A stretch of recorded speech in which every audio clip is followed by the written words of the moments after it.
और वहीं इस बीच केंद्रीय मंत्री निशित प्रामाणिक ने भी टीएमसी पर निशाना साधा। उन्होंने कहा कि टीएमसी में संविधान को लेकर कोई सम्मान नहीं है, उनका दूसरा काम हिंसा करना है।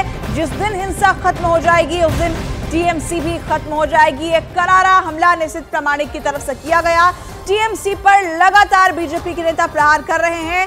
यहां बड़ा आरोप भी टीएमसी पर लगाते हुए दिखाई दिए।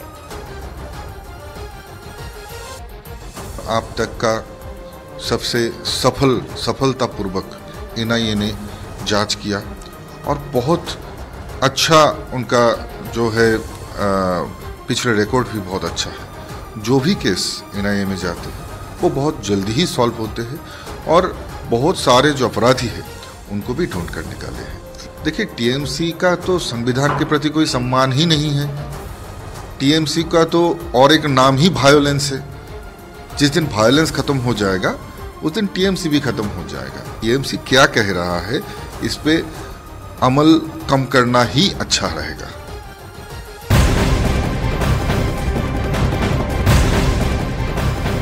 और बड़ी खबर आपको बताएं, चुनाव आयोग ने कांग्रेस अध्यक्ष मल्लिकार्जुन खड़गे से जवाब मांगा है। चुनाव आयोग ने पूछा है कि महिलाओं के सम्मान से जुड़ी एडवाइजरी के सख्त पालन के लिए क्या किया गया। चुनाव आयोग ने कांग्रेस अध्यक्ष मल्लिकार्जुन खड़गे को लिखे पत्र में रणदीप सुरजेवाला के हेमा मालिनी पर दिए गए बयान का भी जिक्र किया है। रणदीप सुरजेवाला को 11 अप्रैल तक जवाब देने को भी कहा गया है।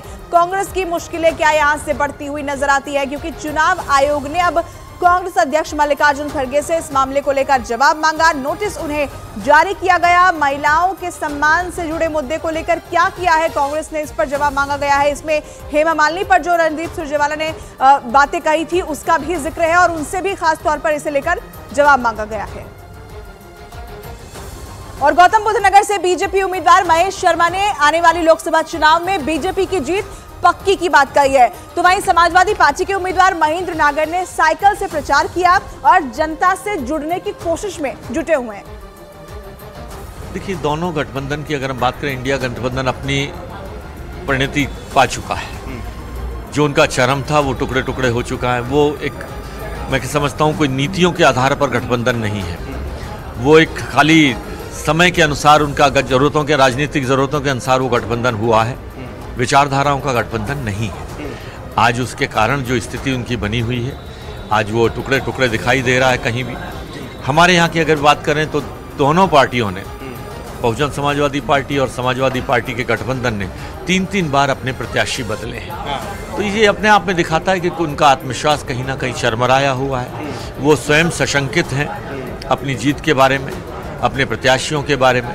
तो आप समझ सकते हैं कि उनकी स्थिति, और देश में भी पूरा देश एक ही भाव से कि नरेंद्र मोदी देश के प्रधानमंत्री बनेंगे। जब वो नरेंद्र मोदी देश के प्रधानमंत्री बन रहे हैं तो बाकी पक्ष विपक्ष, इंडी